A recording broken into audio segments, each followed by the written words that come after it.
Hello everyone. Today we are beginning chapter 3 in political science, electoral politics. As you all know that representative democracy is the most common form of democracy in the world. In such democracy, people elect their representatives who rule over the country. In this chapter, we will look at how these representatives are elected. Say, for example, Haryana elections. These elections took place in 1987. Haryana had been ruled by the Congress party since 1982. Chaudhry Devilal was in opposition. What he does, he now wants to come into power. He wants to win the elections. So what he does, he starts a movement which he gives the name Nyayu, means fight for justice. Such type of slogans are generally given by political leaders during elections, so that they convince the people and people give vote to them. So he also gave this slogan Nyay. He also founded a party and he gave this party name Lok Dal. Right? And then he starts his election campaign. He just conduct number of meetings, rallies and all. What happens in Bihar recently and what is happening in Bengal, you all know that the political leaders go there and conduct number of rallies. So he also conducted number of rallies, and he made a promise to the people of Haryana that if his party comes to power, then the first of all, what he will do, that he will waive the loans of farmers and small businessmen. The loans which are given to the farmers is a big debated issue. You might have seen that many of the farmers, when they are not able to pay their loan, then even they will do the suicide. So Taylor knew it, that if you make such type of promise, people will get more attracted to him. And the same thing happened. So he made the promise that if he comes to power, the first one which he will do is that he will be waive the loans of farmers and small businessmen. People of Haryana got convinced. And then what was the outcome of that? The outcome of that, the Lok Dal wins 60 seats out of 90 seats. It means in Haryana assembly election there were total 90 seats, out of which 60 seats were won by Lok Dal. Right? So what we can say? The Lok Dal has now got the clear-cut majority. Always remember, students, whenever any party wins a majority in any of the election, then that party is invited by the governor of that particular state to form the government. Right? So the governor of Haryana invites him to form the government, and Chaudhry Devilal becomes the chief minister of Haryana. We are talking about which year? 1987. Then after becoming the chief minister, he fulfilled his promise. He waived the loans of farmers and small businessmen, and he remained in power for next 4 years. So he was convinced that people are very happy with my working. So after 4 years, in the year 1991, again the election took place. But the situation was different this time compared to 1987. Same Chaudhry Devilal could not convince the people by all his promises, and he lost the election. And in 1991 again Congress comes to power. So here is a very small example that how the election takes place and how the government changes. Now the question arises, what is election and why do we need election? When we say what is election, it means that a mechanism by which people elect their representatives at regular intervals, and if they want to change them, they can also change them only through the elections. Why do we need elections? Now imagine, what is democracy? Democracy is rule of the people. Our country having such a huge population, it is the rule of all the people. It is the rule of everyone. So is it possible for everyone to sit together and take a decision? No. Can we all go to the parliament and make all the laws? No.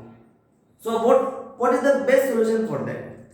We elect our representatives. These representatives sit in the parliament and then they make laws for us. Means from on the behalf of the people, these elected representatives rule the country. And that's why we need elections. Next question arises, what makes an election democratic?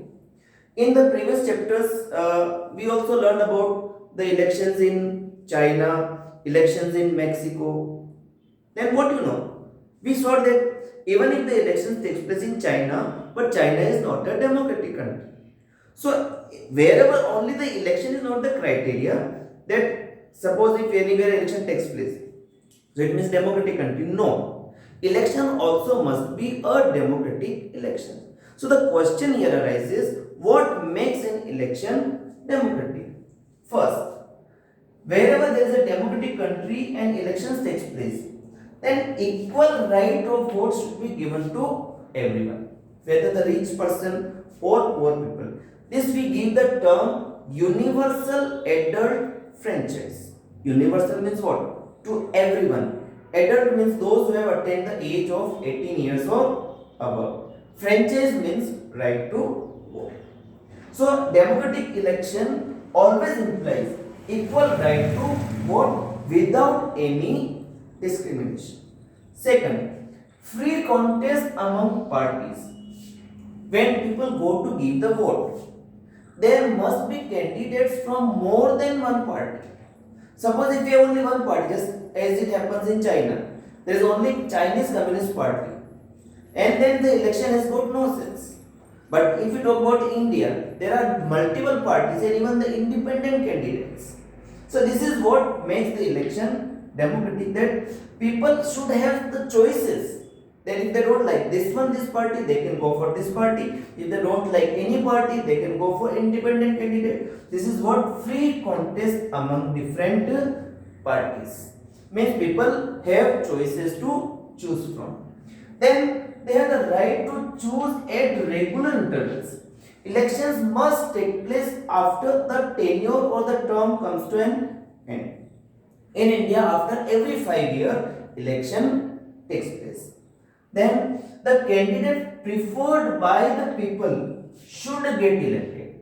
It should not happen that you are giving vote to one party and another party's candidate gets elected. That should not happen. So it must make sure that the people whom they are giving the vote, that person only must be declared elected. And last of all, elections must be conducted in a free and fair manner. Now you must understand this term, free and fair manner. What does it mean? It means that the ruling party must have the equal chance to lose the elections. Is that clear? Now the next thing is it good to have political competition? Sometimes we feel people with the criminal background are elected. Sometimes the people whom we elect not working for us at all.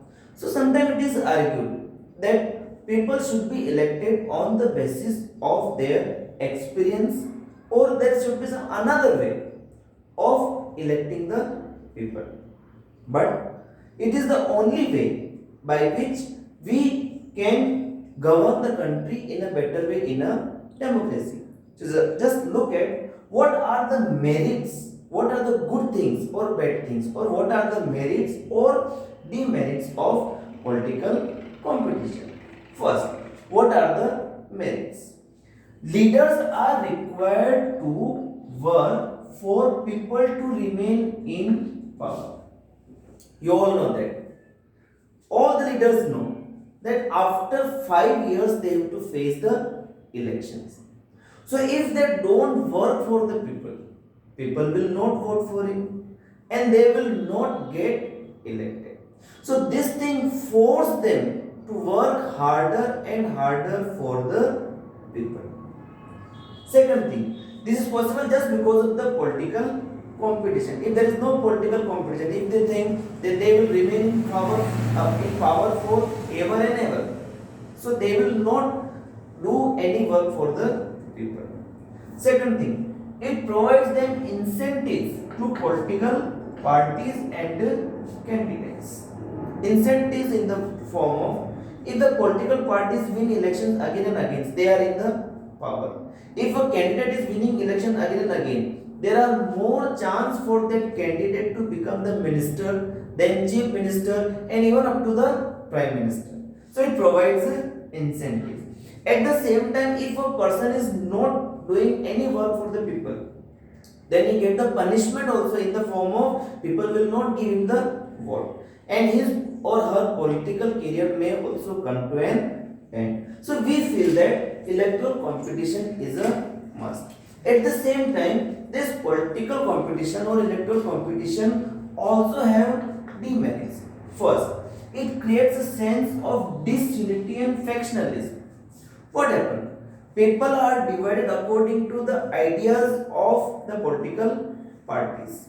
Some people favor this party, some people favor that party. And sometimes these people have a conflict among them. You might have seen what happens in West Bengal. The number of people or political leaders have, even are they being killed. This is what? A sense of disunity and factionalism. There is division of people among the political parties and division among the people as well who are their followers. Political parties play dirty tricks to win election. Political parties have only one motto: by hook or by crook, by any way, they want to win the elections. What different tricks they adopt? They use lot of money. They're giving the bribes to the voter that you give vote to me, I will pay you this much money. Sometimes they are threatening the voters that you have to give vote to this party only. Sometimes they are not allowing them to give the vote. There are a number of ways in which the political parties win the election, which are known as the dirty tricks.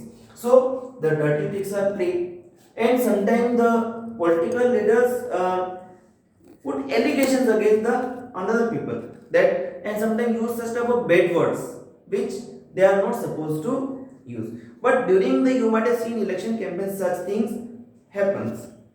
Next, it does not allow long-term policies to be formed. Long-term policies to be formed, formulated. What the political leaders do?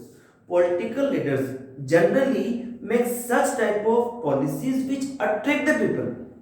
Sometimes these policies may harm the nation, but because it attracts the people and people immediately they get attracted and give vote to the political parties. And that's why you might have seen some good people that don't want to enter in the arena of politics. My dear students, that's all in today's lesson. Thank you and have a nice day.